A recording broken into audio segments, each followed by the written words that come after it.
Okay, Jill from New South Wales. Some owners in our strata building wish to install ceiling installation bats in our roof cavity where there are many cables and electrical wiring. Do we need to alert our building insurer about this proposed work? I'm concerned the installation of bats may increase fire risks in the ceiling cavity, given the presence of all the cabling. Our building is 60 years old and has older wiring.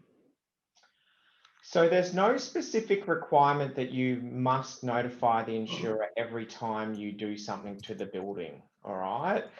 When it comes to your disclosure requirements, firstly, you must answer all questions the insurer asks you with regard to arranging insurance. I don't believe that they will ask specifically about whether the bats are installed, about bats that are installed. The second thing that you must do is you must disclose all things relevant to the insurer's decision to insure you, all right? So what the committee really needs to do is if they become aware that the installation is non-compliant, right? That would be from a professional builder. They would need to disclose that to the insurer.